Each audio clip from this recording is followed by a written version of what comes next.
미의 관세 압박, 방위비 증액 요구, 친러시아 행보 등 껄끄러운 현안 수복 네이토의 와일드카드는 트럼프 연대와 응집 대신 분열만 보여줄 수도. 서울 연합뉴스, 권예진 기자. 다음 달 10일에서 12일 벨기에 브뤼셀에서 열리는 북대서양 조약기구 네이토 정상회의를 앞두고 회원국들은 도널드 트럼프 대통령이 어떤 태도를 취할지에 벌써 우려하는 모습이라고 뉴욕타임즈가 27일 현지 시간 보도했다.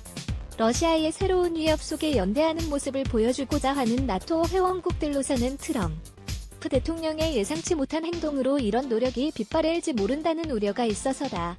앞서 이달 8일 캐나다에서 열린 주요 7개국 G7 정상회의에서도 각국 정상들은 미국의 대규모 관세 부과를 비롯한 무역 현안 등을 놓고 트럼프 대통령과 설전을 벌이는 등 트럼프 대 나머지 G6의 극명한 대결 구도를 형성했다. 이 같은 모습은 나토 정상회의에서도 재현될 수 있다는 전망이 나온다.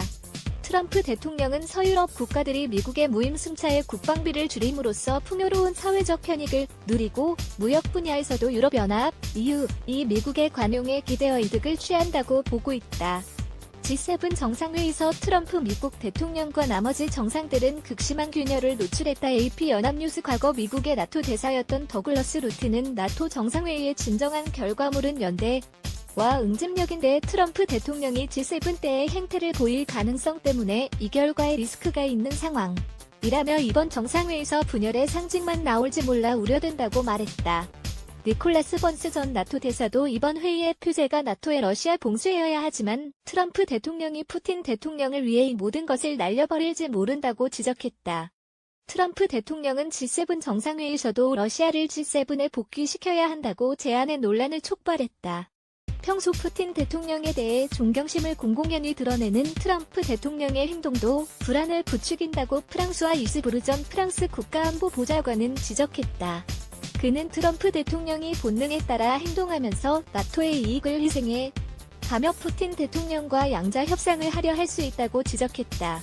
미국 수입차 25% 관세 검토 우리 어깨도 촉각. CG 연합뉴스 TV 제공. 미국의 방위비 분담 증액 요청도 회원국들의 우려하는 사항 중 하나다.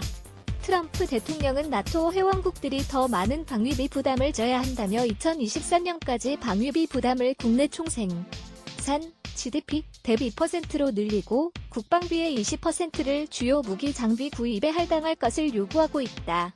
따라서 이번 정상회의에서도 이 문제를 꺼낼 가능성이 크다. 다만 회원국들은 미국이 이런 요구사항을 얼마나 공개적으로 집중적으로 파고들지를 우려하는 것이다. 트럼프 대통령이 국방비와 무역 문제를 연관시킬지 모른다는 가능성도 부담이다. 특히 앙겔라 메르켈 독일 총리를 겨냥해 이 문제를 제기할 가능성이 크다.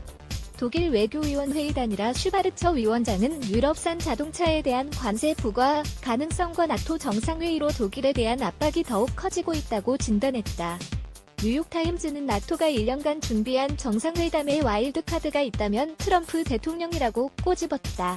지난 4월 백악관서 회동한 메르켈 독일 총리와 트럼프 미국 대통령. 두 사람은 시종일관 냉랭한 분위기를 연출했다. EPA 연합뉴스 루시드 와이너, 코